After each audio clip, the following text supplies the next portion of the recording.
শীত যখন শেষ হয়ে আসে সমস্ত বাঙালি বাড়িতেই একটা সর্ষে বাটা দিয়ে চচ্চড়ি হয়। কেন শীতের সব সবজিগুলো একটু শক্ত হয় তো হয়ে আসে আর কি, তখন এইটা করা হয়। তো সেরকমই একটা আমি আজকে বানাচ্ছি। আমার মা বানাতেন বরিশাল জেলার একটা নজনে ডাঁটার চচ্চড়ি। এবার এই নজনে হচ্ছে সরু যখন প্রথম থাকে সজনে ডাঁটাটা, সেটা হচ্ছে নজনে। তো এই নজনে ডাঁটা সাথে শেষ হয়ে আসা শীতের সবজির একটা দারুণ মেলবন্ধন, সেটা আমি আজকে রান্না করছি। প্রথমে দিয়ে তেল গরম হয়ে গেছে, দিয়ে দিলাম কালো জিরে,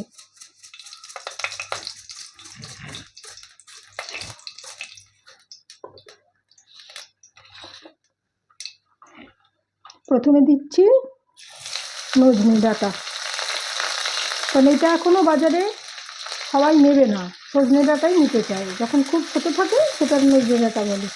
তো এটা দিয়ে একটা চচ্চড়ি আমার মা করতেন, সেটা আমি দেখাচ্ছি, এবং অত্যন্ত ট্র্যাডিশনাল পুরনো প্রাচীন রান্না।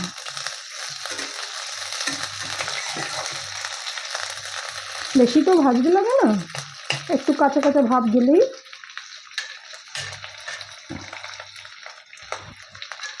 আমরা দিয়ে দেবো শিম দিয়ে দিলাম,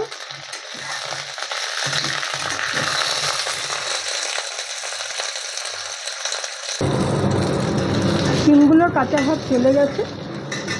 দিয়ে দিচ্ছি বেগুন, যে সরু সরু বেগুনগুলো ওঠে না শীতকালে, সেই বেগুন।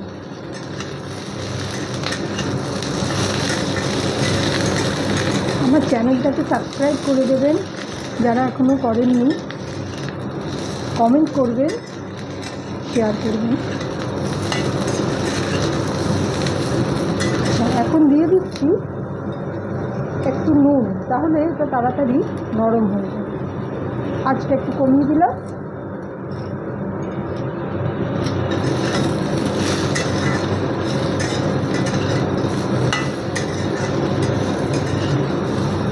এটা একটু সামান্য করব। এখন দিয়ে দেব শেষ, ফেব্রুয়ারি শেষ তো, কাঁচা টমেটো। এরপরে আর পাওয়া যাবে না কটা কাঁচা টমেটো, ছোটো ছোটো দুটো আমার কাছে ছিল, এটা দিলাম।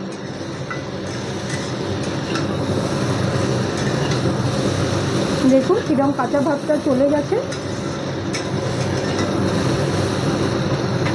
এবার দিয়ে দিচ্ছি 5-6টা কাঁচা লঙ্কা আর হলুদ।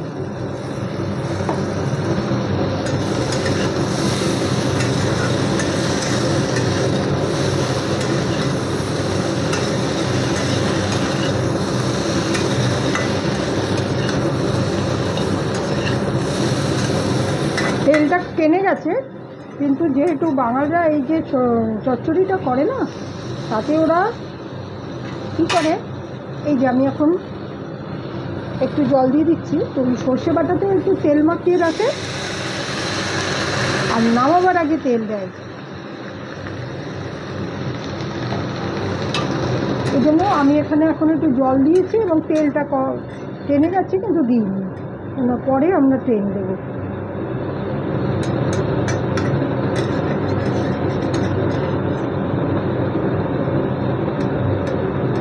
এখন হচ্ছে পাতা ঝরার দিন, মার্চ পড়তে যাচ্ছে, গরম পড়ে যাবে। গরমকালে কিন্তু চচ্চড়িগুলো অত খায় না, একটু রিচ তো সর্ষে বাটা। এবার আমি দিচ্ছি সাদা কালো সর্ষে, সাদার সংখ্যা কম, কালো সর্ষের সংখ্যা বেশি। সেটাকে আমি বেটেছি, লাল লাল হয়ে এসেছিলো যে কাঁচা লঙ্কাগুলো, সেইগুলো দিয়ে, এবং এর মধ্যে একটু হলুদ আর কাঁচা তেল মিশিয়ে রেখেছিলাম। এটা দিয়ে ভালো করে ফেটালে না, তাহলে সর্ষেটায় প্রচণ্ড ঝাঁঝ তৈরি হয়। এবারে দিয়ে দিচ্ছি এতে সর্ষে,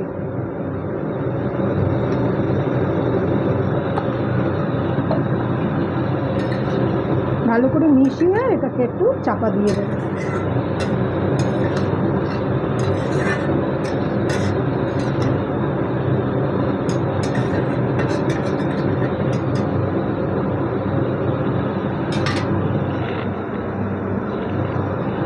চাপা দিয়ে দিলাম।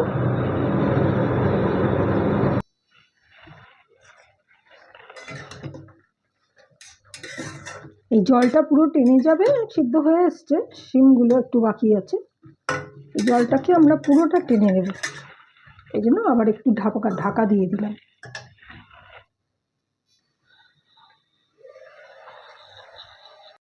হয়ে গেছে এটা আমাদের নজনে ডাঁটার চচ্চড়ি। তো এটাকে আমি এখন নামিয়ে নিচ্ছি।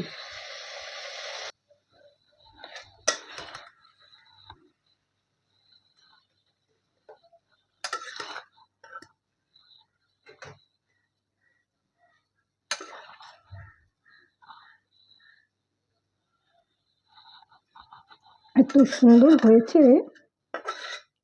আশা করি আপনারা সবাই করে খাবেন এটা,